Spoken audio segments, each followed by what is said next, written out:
Good morning, July 21st, 2019. Hope everybody's well. 1 month into summer today. So, always somebody keeping time, even though we know time is an illusion. Humans exist outside of time like the rest of nature. We just have clocks and time to keep us on time at times. Yes. Today I wanted to say a little bit something about viewership. You guys are rock and roll. I've got a number of videos on YouTube now that have 100 hits, a few hundred hits, let alone a couple with 1,000. My YouTube channel is World One. You can subscribe to my channel or anyone's channel on YouTube. You can subscribe without paying. There is a paid membership for YouTube. It's like $10 a month. I have it just so you don't have to watch commercials for videos and stuff. It blocks it. So you have free access to everything and without commercials. But you don't have to be a YouTube member. You just have to be registered on YouTube and subscribe to my page, World One. I'll put up a link. I appreciate it all in advance. You know that. And comments are welcome there too. And once you're registered, you can say all you want, talk all you want. And I'll keep trying to post them on Facebook, obviously as a link in. But today I want to talk a little bit about the tragedy in Randolph, New Hampshire, where 10 Marines were hit on who were riding motorcycles. 7 were killed last month by a Ukrainian immigrant on a green card named Volodymyr Zhukovsky. And this young man, 23 years old, it goes to show now we know, has been arrested 6 times for drug paraphernalia, and I think 4 of the times were traffic offenses and or drug paraphernalia involved. Back the first of the year, around February, he was arrested in Baytown, Texas. There's a video of his arrest, the body cam from the police officer. And you need to see that this kid's high as a kite last February in Baytown, Texas. And he's also been arrested in, although they arrested him for drugs that night, there wasn't any driving involved. And he's been arrested for driving offenses and or drugs in Ohio, Iowa, Connecticut, now New Hampshire, Massachusetts, etc., where he resides. One thing we got to say is, with respect to law enforcement here, you guys got to communicate better and be in a modern world with technology that we have at our fingertips.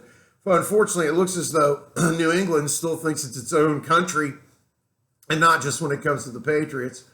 And at the same time, Massachusetts and Boston must be the capital, I figure. So the reality is you need to communicate so we know about this guy.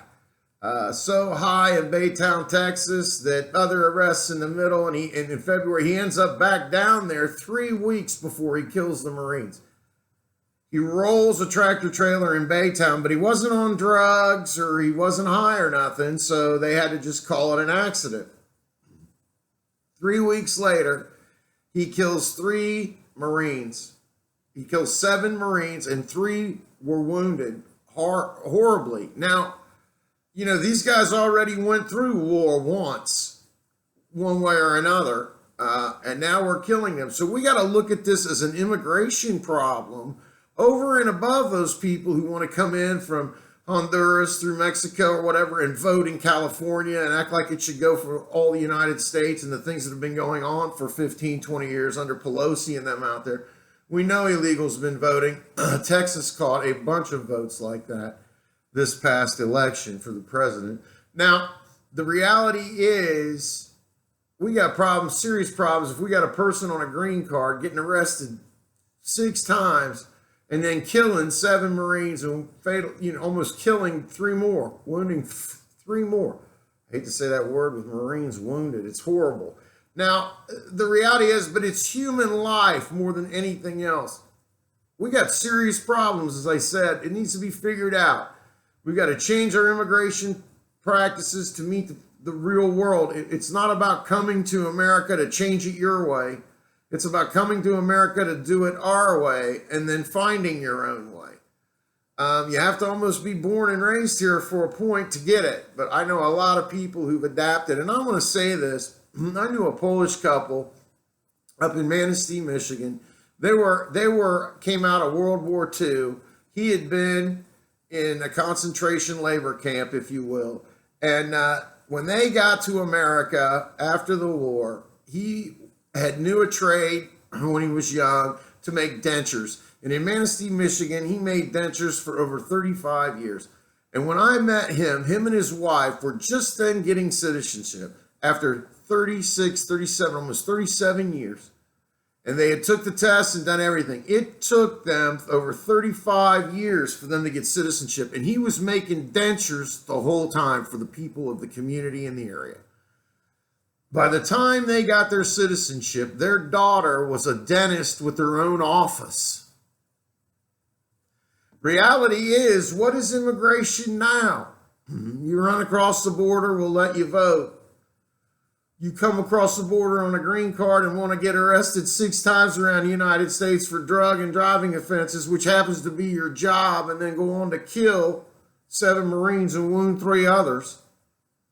Now they say they want to deport him. I've already heard a number of people say, well, I think death penalty. And then I heard a couple people from the back of the room say we should hang him. But more than that, when veterans are concerned, maybe we should just shoot him. A firing squad. Nonetheless, shipping him back to Ukraine just doesn't sound very lucrative for the families of the dead and harmed, let alone the rest of us in the future of America. One thing about conformity in America, you got to conform to have freedom all the way. But you'll never get freedom by not conforming to work, reality, and life itself.